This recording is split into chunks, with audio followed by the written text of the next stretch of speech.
Iuno is finally here, and it seems like she has achieved a feat like no other support. One of the strongest outro buffs, great team healing, and she can even dish out some serious damage. All of this combined makes her a super flexible unit that you can use in so many teams. Heck, you can even play her as a main DPS. However, let's not kid ourselves. We all know Augusta is the one who's getting the biggest bump in performance thanks to this Moon Lady. But yeah, in this video, I'm going to cover Iuno's kit and best rotations, as well as ranked weapons and echoes, and of course, talk about her sequences. So strap in because we're diving deep in this ultimate Iuno guide.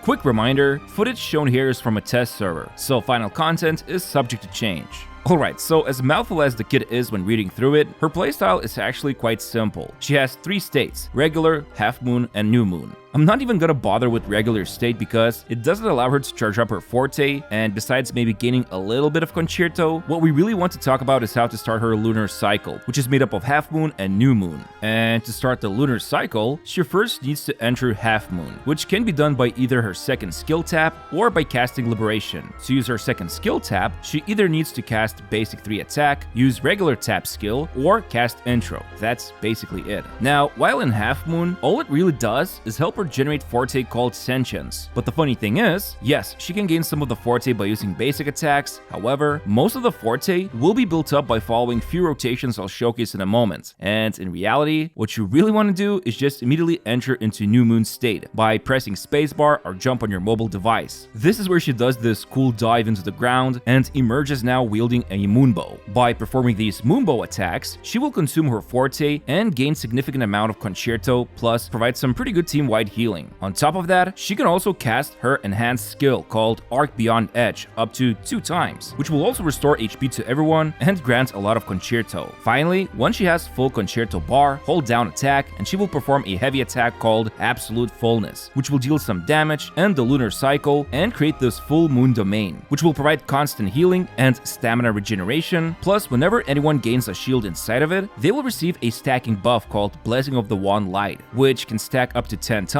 and provides 4% all damage amplification or 40% at max. This is mostly relevant for Augusta since she creates shields constantly and will be able to maximize this buff. However, Iuno can also create shields thanks to her first inherent skill. They're not thick, but they can absorb some damage. Also, her second inherent skill grants her 5 stacks of Wand Light whenever she casts Intro or Liberation. Safe to say, Iuno can easily max out this really strong buff. But yeah, keep in mind, the full concerto heavy attack can only be unleashed every 25 seconds, indicated by this little icon as a reminder. Although, truth be told, after doing this heavy attack, you will want to immediately swap off to the next unit anyway. In fact, you can even swap cancel it and it still works. Now, to quickly go back to her forte, how does she gain it? Well, obviously, she can gain a little of it during half moon when attacking with basic attacks, but the majority of it will be gained when she casts Intro, which grants 40 points, then Liberation, which can give 60 points, and by casting second skill tap before or during half moon, which will grant 25 points. And since max amount of forte she can have is 100, you can easily max it out at the start of rotation by just doing Intro and Liberation. Now keep in mind,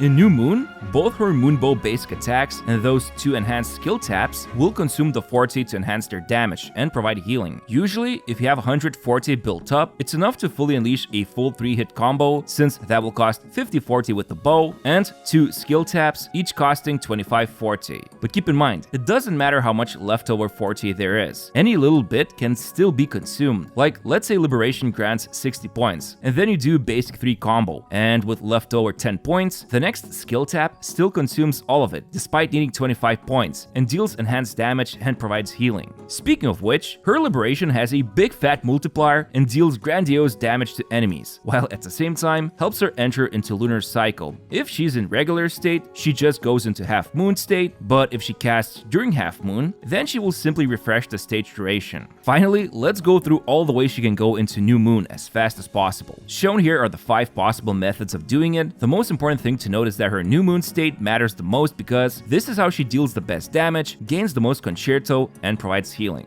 Oh, and I forgot to mention, she can fly around with her moon weapon and even hover above the water. Pretty nice. But most importantly, here are some rotations you can try out for yourself. The first one focuses on getting the most out of her as a support, and is the recommended rotation when playing together with Augusta. Start with Intro, press kill button to enter half moon, and immediately press jump to go into new moon. then cast Liberation, and afterwards, unleash a 3-hit combo with her Moonbow and tap twice the skill, fully consuming all Forte in the process. By now, she should have full Concerto bar, so hold down attack and cast it, which you can immediately swap off before the animation starts to next unit to grant the full Moon Domain to them. By the way, you can also use her Echo after first skill tap or even earlier if needed. Now, this next rotation focuses on Iuno as a main DPS. Start with intro, do skill and jump to quickly enter New Moon, and then unleash 3-hit basic combo followed by the first skill tap, then cast Liberation, and continue with another round of same 3-hit basic combo and skill tap. Afterwards, you can do another 3-hit combo and then swap out. Even if those last 3 combo hits won't be enhanced, she needs to stay on the field a little longer to have smooth rotations with other supports. Lastly, you can go for this shorter rotation when playing with main DPS units who do not care much for full Moon Domain, so I'm not gonna read the whole rotation, but you can use it if needed. And that's basically it. Let's talk about her build next.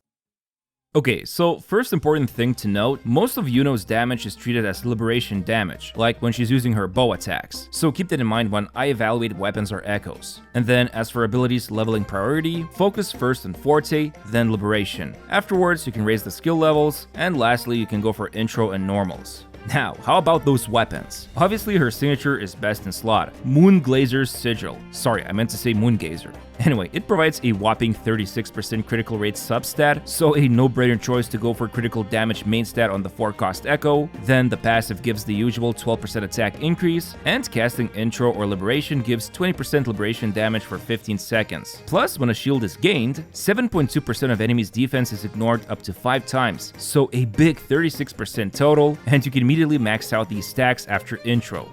But surprisingly enough, Verity's handle is barely lagging behind the signature. It drops off by about 6% personal damage, but only few percent when comparing to total team damage. So if you snagged this Shangli Yao signature some time ago, I just recommend using this instead. And don't bother pulling for Iuno's signature. You can instead spend astrides on her sequences. Moving over, there's also Blazing Justice and Tragic Comedy. Both perform at about the same level, but they do fall off almost by 20 to 22% when compared to signature. Finally, as for the 4-star or free-to-play options, I'm just gonna show you this weapons ranking table as a reference, so you can see for yourself how much they fall off compared to previously stronger options. Now, as for the echoes, Crown of Valor 3 set with Lady of the Sea as the active echo is a no-brainer choice, which will help improve her attack and crit damage since she can easily generate a lot of shields and max it out fast, while Lady of the Sea gives 12% arrow and liberation damage bonus. And then, as for the 2 set, it can be either Sierra Gale for extra arrow damage or Lingering Tunes for attack. You could also go for 2-set Moonlit Clouds, but the best in slot by a small margin is going to be Valor and Sierra Gale combo. You could also go for a full Moonlit set as alternative pick, but it's only there if you want to max out main DPS damage. Because on the flip side, since Iuno provides strong sub DPS, her personal damage will decline if you use this set. And then, yeah, as usual, use the 43311 loadout. 4 costs should be critical rate or damage, depending on what substat the weapon provides, and then 3 costs should be double arrow, although one of them being attack percent is fine, just a little weaker, and then 1 cost, you won't believe this, but attack percent is recommended. Finally, subset priority should be first making sure Iuno can reach around 110 to 120% energy regen, so her liberation is ready when you start every rotation, and then focus on critical rate and damage, followed by attack percent and liberation, and of course, if you get flat attack, it's also fine, but has last priority.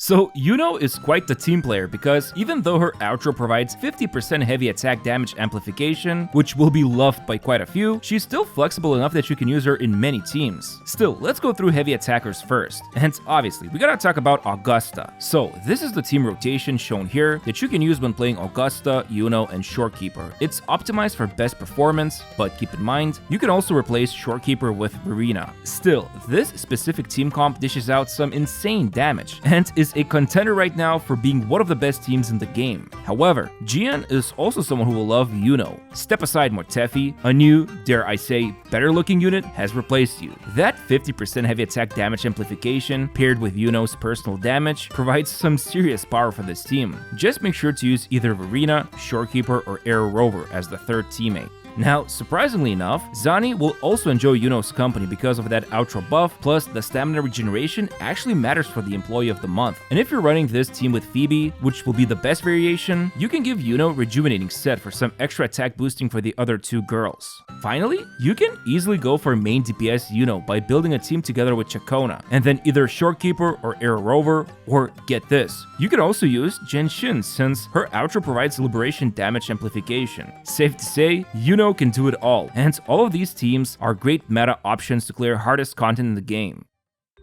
We've come to the most important part of the video, me telling you how to spend your Ashtrites. And starting with S1, while in Lunar Cycle, she gains 40% attack buff, regains 1 energy while inside Full Moon Domain, and her new Moon skill and heavy attack gain resistance to interruption. A very solid S1, and if you already have Verity's handle on your account, I highly recommend getting this upgrade instead if you want to spend extra Ashtrites on her. But then we have S2. When 10 stacks of Blessing of the Wand Light are achieved, additional 40% all damage amplification is granted. This is a massive damage increase for both Augusta and Iuno, since they're the only ones who can max out those stacks, and this usually results in about 20% damage increase on average for both of them. So if you want the best of the best and stop early without pulling for more copies of Iuno, this is the best stopping place. Moving over, S3 basically improves Iuno's damage even more, and it's also a strong upgrade to consider if you especially want to play her as a main DPS. However, S4 is where things go south because it just grants a single shield to the team after casting her Concerto heavy attack.